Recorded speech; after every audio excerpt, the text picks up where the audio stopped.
persekongkolan antar kekuasaan, antar yang mempunyai kekuasaan dan yang mempunyai kepentingan bisnis besar. Ini di dunia ya, jangan dibayangkan di negara, di dunia. Nah, kemudian itulah konspirasi antara dua itu bisa menciptakan apa saja. Nah, pengalaman saya menghadapi langsung. Jadi pada waktu saya mempunyai hipotesis. Hipotesis atau anggapan dasar adalah jawaban sementara terhadap masalah yang masih bersifat praduga karena masih harus dibuktikan kebenarannya.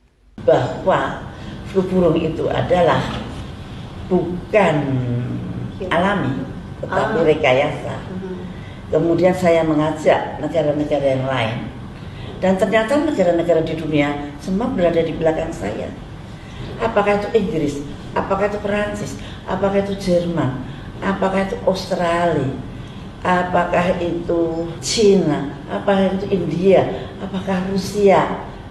128 negara, termasuk negara non-blok yang saya hidupkan. Negara non-blok adalah negara yang tidak memiliki ikatan dengan negara lain untuk tujuan politik. Semua berdiri di belakang saya, setuju dengan hipotesis saya. Sehingga saya mengajukan resolusi ke WHO secara hukum internasional yang betul. Kalau sebagai anggota WHA mengajukan resolusi, WHA atau World Health Assembly atau Majelis Kesehatan Dunia adalah forum di mana Organisasi Kesehatan Dunia diatur oleh 194 negara anggotanya. Ini adalah badan pengaturan kebijakan kesehatan tertinggi di dunia dan terdiri dari menteri kesehatan dari negara-negara anggota.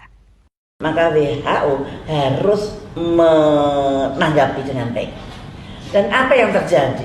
Yang terjadi itu WHO membuat suatu pertemuan besar dari menteri-menteri kesehatan seluruh dunia. Tentu saja yang melawan WHO adalah saya pimpin. Dan ternyata di dalam forum itu yang mewakili WHO adalah negara adidaya. Negara adikuasa atau negara adidaya adalah negara dengan posisi dominan yang ditandai dengan kemampuannya yang luas untuk memberikan pengaruh atau memproyeksikan kekuasaan dalam skala global. Nah itu saya terkaget-kaget kalau terhadap negara ini mestinya ya aku nggak berani gitu dalam hati saya. Saya itu nulisnya pada WHO, kenapa yang keluar negara gitu. Inilah saya konspirasi itu seperti ini. Nah ini suatu bentuk yang jelas-jelas di mata saya dan membuat saya kaget karena munculnya itu kan pas sidang dunia itu.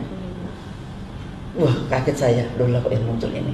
Dan ternyata ada satu organ di dalam WHO yang ada di bawah negara adidaya tersebut, namanya GISN, Global Influential Surveillance Network.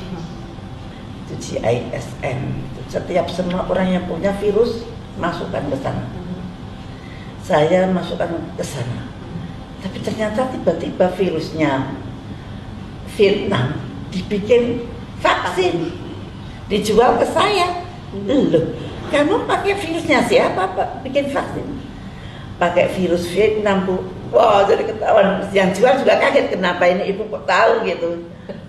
Karena biasanya tidak pada tahu kalau vaksin itu dibuat dari virus. Nah pada waktu itu, loh kenapa kamu yakin kalau vaksinnya Vietnam pasti cocok dengan virus saya? Belum tentu cocok, diteliti dulu. Dan ternyata H5N1 Vietnam dan H5N1 Indonesia jauh lebih ganas satu H5N1 Indonesia. Sehingga vaksin yang dibuat dengan strain Vietnam tidak akan bisa memproteksi virus yang ada di Indonesia. Tapi vaksin yang dibuat dari virus Indonesia, H5N1 Indonesia, mempunyai cross protection terhadap H5N1 dimanapun juga, paling hebat. Jadi begitu virus H5N1 itu bertemu dengan DNA kita, itu menjadi sangat ganas dan sangat hebat. bikin mati orang maksudnya. Tapi kalau untuk bikin vaksin paling bagus, paling kuat gitu. Nah yang saya nggak tahu vaksin yang sekarang ini tidak ada strain-strainan, padahal justru COVID ini adalah virus genom. Genom adalah keseluruhan informasi genetik yang dimiliki suatu sel yang memuat informasi tersebut. Tapi kenapa strain-strain itu kok dihilangkan dari nama itu? Dulu nama itu H5N1 Indonesian strain, H5N1 Vietnam strain. Sekarang nggak ada strain itu. WHO menamakan semau-maunya jadi COVID-19. Berasal dari mana? Seolah-olah COVID-19 itu sama seluruh dunia. Padahal kan beda. Yang ada di Wuhan, yang ada di Indonesia, yang ada di Eropa, yang ada di Amerika berbeda. Why? Kok dinamakan sama? Ini suatu tanda tanya yang pasti ada udang di balik batu lah kenapa dinamakan seperti itu. Nanti pada season yang akan datang kita bisa menerangkan itu why-nya. Kenapa kok nama dari COVID-19 tidak sesuai dengan nomenklatur dari virus biasa. Nomenklatur adalah pembentukan tata susunan dan aturan pemberian nama objek studi bagi cabang ilmu pengetahuan. Arti lainnya adalah penamaan yang dipakai dalam bidang atau ilmu tertentu dan seringkali atas dasar kesepakatan internasional.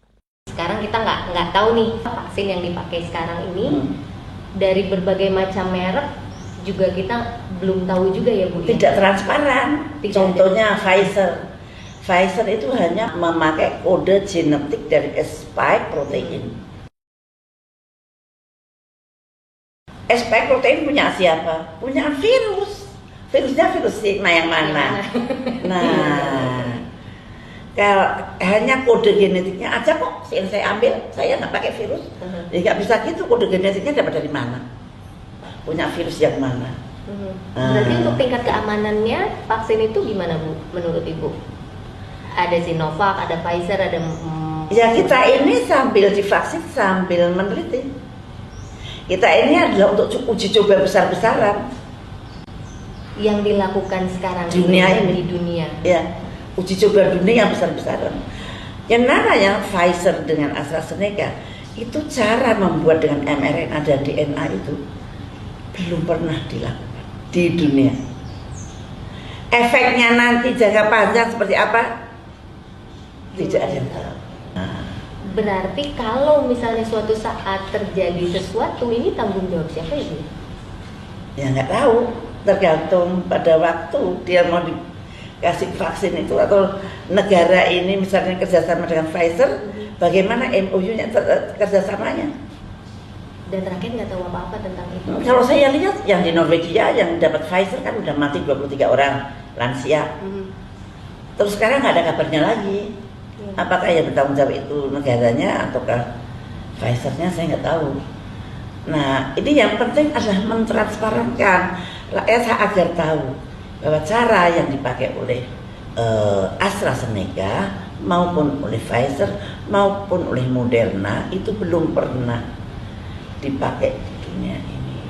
Kalau semuanya dengan transparan tidak akan ada konspirasi, tidak akan ada kejahatan kesehatan. Sebenarnya, sebelum heboh COVID ini, WHO pernah mencoba menetapkan SARS sebagai pandemi di Indonesia. Itu adalah akal-akalan WHO agar orang sedunia beli vaksin yang dibuat oleh para pendana mereka.